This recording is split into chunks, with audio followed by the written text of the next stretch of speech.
I had a very peaceful visit with Amy Young at Yankee Homecoming. She was very kind to me. She listened to me and answered all of my questions. I especially liked her bighorn sheep story. I wish that I could just pick up a piece of wood and carve like her. It would be so cool. Yeah, so I became kind of obsessed, if you will, with the idea of bighorn sheep and observing them and getting to see them up close and personal. And I went to an area in California called Anza Borrego State Park, which is a big desert state park. Really, really tall mountains, but very, very dry, arid area. And I sat for about 4 days, 3-4 days. I did not see one, though I could feel them watching me, but I could not find one. A month later, I decided I've got to go back and find these things again. And I went back, and I was just walking along. And all of a sudden, out from behind a big boulder, I saw one, and then I saw another one behind me. And before I know it, I was surrounded by them. And I must have spent, I don't know, maybe 12 hours out there, taking all kinds of photographs, because I wanted to really get a good idea of what it looked like and, how it behaved. That's one of my favorite stories about kind of what I do, because I like to observe wildlife. It must have been cool when you were surrounded. It was really cool, really, really cool. I wasn't afraid. I was about as close as we are to that rack right there.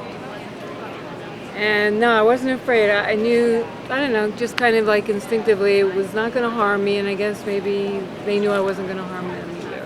So I used all different kinds of wood, or we use all different kinds of wood. Everything from cherry wood, which is what the eagle is made of. We use pieces of tree branches. That's just wood that if you walk through the woods or park for that matter, you see fallen tree branches. If you really, really look at them, you'll see how really interesting and intricate they can be. They have knots along them. They have little burls on them. So it makes for an interesting material to work with. So, like for instance, the moose is part cherry wood, but his antlers are just pieces of tree branches. Likewise, the stand for the hummingbird is just nothing more than a tree branch that had a burl. Explosion in the wood.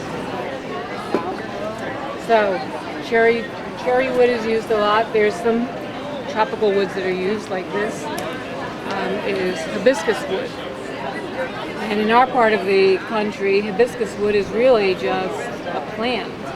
But in more tropical areas, it grows as trees. And it creates this really interesting two-tone kind of wood where it's dark and light. Nice effect there, and little dragonflies.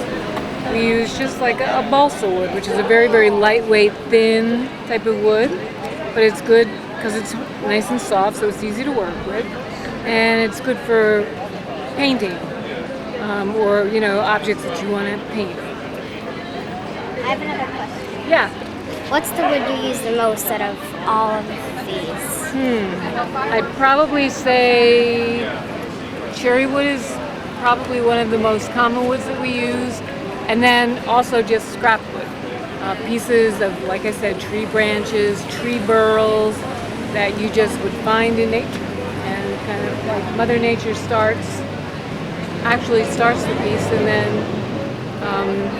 one of the carvers, myself, gets an idea and finishes it. Thank you for letting me interview. Thank you. Really fun. Amy is a really gifted artist. I hope we see her again next year. This is Olivia Jackman reporting from Yankee Homecoming.